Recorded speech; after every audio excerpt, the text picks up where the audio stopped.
بسم اللہ الرحمن الرحیم۔ السلام علیکم۔ میں ہوں آپ کا ہوسٹ علی عمران۔ دوستو، ہمارے چینل کو لائک کریں اور سبسکرائب کریں اور ساتھ ہی دی ہوئی گھنٹی پہ کلک کریں تاکہ جو بھی ویڈیو میں اپلوڈ کروں وہ آپ تک بآسانی پہنچ سکے۔ چلیے شروع کرتے ہیں۔ جنید صاحب مڈل کلاس سے تعلق رکھتے تھے، ایک آفس میں جاب کرتے تھے، مہینے کے آخر میں دوستوں سے ادھار مانگ کر گزارا کرتے ہیں۔ ایک دن جنید صاحب کے دوست نے جنید صاحب کو کچوری کے کام کے بارے میں بتایا تو اس پر جنید صاحب بولے، کیا میں نے تعلیم اس لیے حاصل کی کہ میں اب کچوری کا کام کروں؟ جنید صاحب کے دوست نے بتایا، دیکھو بھائی، تم جو نوکری کرتے ہو اس سے صرف ماہانہ 25,000 روپے ہی کما پاتے ہو، اور یہ کیوں سوچتے ہو کہ کچوری کا کام چھوٹا ہے؟ تم پڑھے لکھے ہو، اس کام کو اپنی ذہانت سے چلاؤ تاکہ زیادہ سے زیادہ ترقی کر سکو۔ اس پر جنید صاحب نے کچوری کے کام کا فیصلہ کر لیا۔ جنید صاحب کو کچوری کے کام کا کچھ تجربہ نہیں تھا۔ انہوں نے اپنے دوست کے ساتھ بازار جا کر کچوری کا مکمل سامان خرید لیا جس کی کل مالیت 10,000 روپے تھی۔ اب جنید صاحب نے سوچا، پہلے اس کام کو کرنے کے لیے مجھے ایک لڑکی کی ضرورت ہوگی، اور انہوں نے ایک لڑکا بھی رکھ لیا جس کی ماہانہ تنخواہ 6,000 روپے طے کی گئی۔ اس طرح جنید صاحب نے اپنے کاروبار کا آغاز کیا۔ ایک جنرل اسٹور کے سامنے کچوری کا ٹھیلا لگا لیا۔ ان کو ماہانہ آمدنی صرف 15,000 ہوئی، جس میں لڑکے کی تنخواہ، سامان اور دیگر اخراجات میں اتنا پیسہ خرچ ہوا کہ ان کو پہلے مہینے میں صرف 2,500 ملے۔ جنید صاحب نے اپنے دوست سے کہا، یار یہ کیا، صرف 2,500 کے لیے پورا مہینہ کام کیا؟ اس پر جنید صاحب کے دوست نے بتایا، یار جنید، تم تو کہا کرتے تھے کہ تم پڑھے لکھے ہو، تم اپنی پڑھائی اور ذہانت کا استعمال کیوں نہیں کرتے؟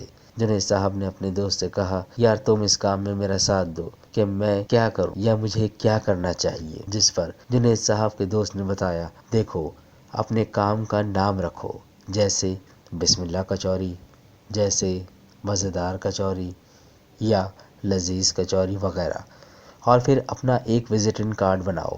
اس پر جنید صاحب نے کہا، بس یار، میں سمجھ گیا، اور جنید صاحب نے اپنی دکان کا نام مزیدار کچوری رکھ لیا اور اپنا وزٹنگ کارڈ بھی بنا لیا، اور شہر کے ہر شادی ہال میں اپنے کارڈ کے ساتھ اپنی کچوری کے ریٹ بھی دیے۔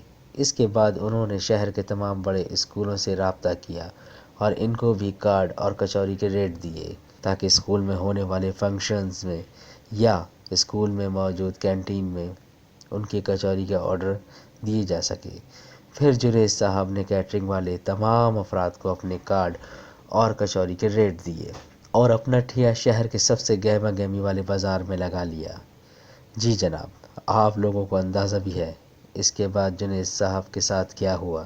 جناب، شادی ہال والے، کیٹرنگ والے، اسکول والے اور دیگر افراد نے صرف ایک مہینے میں جنید صاحب کو اتنا کام دیا کہ صرف ایک مہینے میں جنید صاحب کی آمدنی 1.5 لاکھ تک تھی۔ اسی مہینے جنید صاحب نے کچوری بنانے کے لیے 2 لڑکے اور رکھ لیے۔ کچھ مہینے گزرنے کے بعد جنید صاحب نے شہر کے ہر بڑے بازار میں اپنا ٹھیا لگا لیا۔ اسکولوں کی کینٹین والے الگ روز کی بنیاد پر مال تیار کرواتے۔ عید، بقرعید اور شادی کے سیزن میں تو جنید صاحب کی 5 انگلیاں گھی میں اور سر کڑھائی میں ہوتا۔ ارے ایک بات تو رہ گئی، اس دوران جنید صاحب کی 25,000 والی نوکری کا کیا ہوا؟ تو جناب، یہ نوکری تو انہوں نے کام شروع کرنے کے تیسرے مہینے ہی چھوڑ دی تھی۔ آج جنید صاحب کو کچوری کا کام کرتے ہوئے 2 سال گزر چکے ہیں۔